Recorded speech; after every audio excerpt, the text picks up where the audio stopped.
शरद पवारांवर पुण्यातील ruby hall रुग्णालयात उपचार, छातीत कफ झाल्याने 5 दिवस अँटीबायोटिक्स दिल्या जाणार. सिटी स्कॅनसह इतर तपासण्या केल्याची माहिती. सध्या पवारांची प्रकृती स्थिर.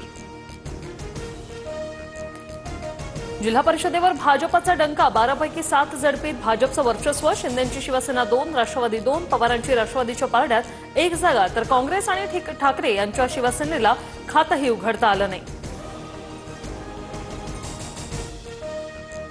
पंचायत समितीवरही भाजपचा झेंडा. 125 पैकी 51 पंचायत समितीवर भाजपची एकहाती सत्ता, तर शिंदेची शिवसेना 26, राष्ट्रवादी 25, पवारांची राष्ट्रवादी 8, काँग्रेस 8, तर ठाकरेंच्या शिवसेनेला सर्वात कमी 5 जागा. सर्व जिल्हा परिषदांमध्ये महायुतीची सत्ता. राज्यातील 7 झडपीत भाजपच नंबर 1 चा पक्ष. विजयानंतर फडणवीसांची पहिली प्रतिक्रिया, तर सकाळच्या प्रवक्त्यांकडून मवियाची मतं कमी करण्याचं काम. फडणवीसांची राऊतांवर टीका. मवियाला जनतेनं नाकारलंय. महाराष्ट्रात महायुतीच दिसेल, मवियाचा पराभव झालाय. जिल्हा परिषदेच्या विजयावरून चंद्रशेखर बावनकुळे यांची टीका. महाराष्ट्रात भाजप हाच मोठा पक्ष पुन्हा सिद्ध झालं. पंतप्रधान मोदी आणि फडणवीसांच्या नेतृत्वात जिल्हा परिषदेत भाजपला मोठं यश. मंत्री मुरलीधर मोहोळ यांचं वक्तव्य. झडपी निवडणुकीत दिग्गजांच्या वारसांनी मारली बाजी. पुणे, सोलापूर, रायगड आणि रत्नागिरी जिल्ह्यांमध्ये प्रस्थापित राजकीय नेत्यांच्या कुटुंबियांना घवघवीत यश.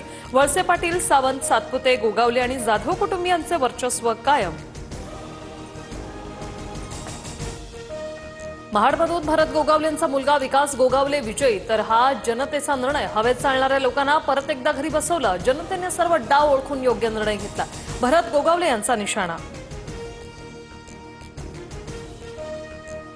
रायगडमधील विजय अजितदादांना समर्पित. काही जागा अत्यंत कमी फरकाने पराभूत झाल्या, तरी आम्ही मांडलेले आकडे जनतेने पदरामध्ये टाकले. जिल्हा परिषदेच्या विजयानंतर सुनील तटकरेंची प्रतिक्रिया. सिंधुदुर्गमध्ये महायुतीचं वर्चस्व. 8 जिल्हा परिषद, 17 पंचायत समिती जागा बिनविरोध, तर सिंधुदुर्गच्या देदीप्यमान विजयाचं श्रेय नारायण राणे, रवींद्र चव्हाणांना. आशिष शेलार यांचं वक्तव्य. राष्ट्रवादीच्या विजयी उमेदवारांकडून सुनेत्रा पवारांची भेट. सहयोग निवासांनी जाऊन घेतली भेट. पवारांचीही उपस्थिती. उमेश पाटलांच्या पराभवानंतर अनगरमध्ये भाजपकडून जल्लोष. मोहोळ तालुक्यात भाजपला मोठं यश. राजन पाटलांनी दंड थोपटले. उमेश पाटलांनी धाब्यावर ईव्हीएम सापडल्याचा केला होता आरोप. लातूर जिल्हा परिषदेत सत्तापालट. अमित देशमुखांच्या नेतृत्वाखाली काँग्रेसने मुसंडी मारत 23 जागा जिंकल्या. भाजपच्या जागा थेट 18 वर. दादांच्या राष्ट्रवादीची ही दमदार कामगिरी. 12 जागांवर विजय.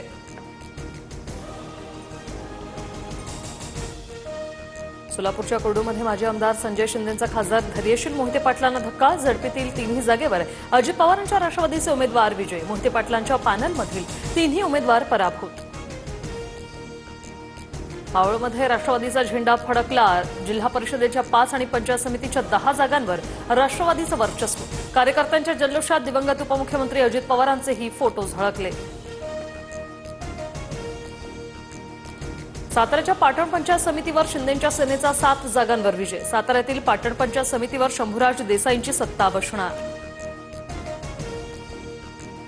एकनाथ शिंदेच्या मायभूमीत शिवसेनेचा झेंडा. तळदेव आणि वाडा कुंभऋषी गटातून 3ही उमेदवारांचा दणदणीत विजय. 3 ठिकाणाहून राष्ट्रवादीचे उमेदवार पराभूत.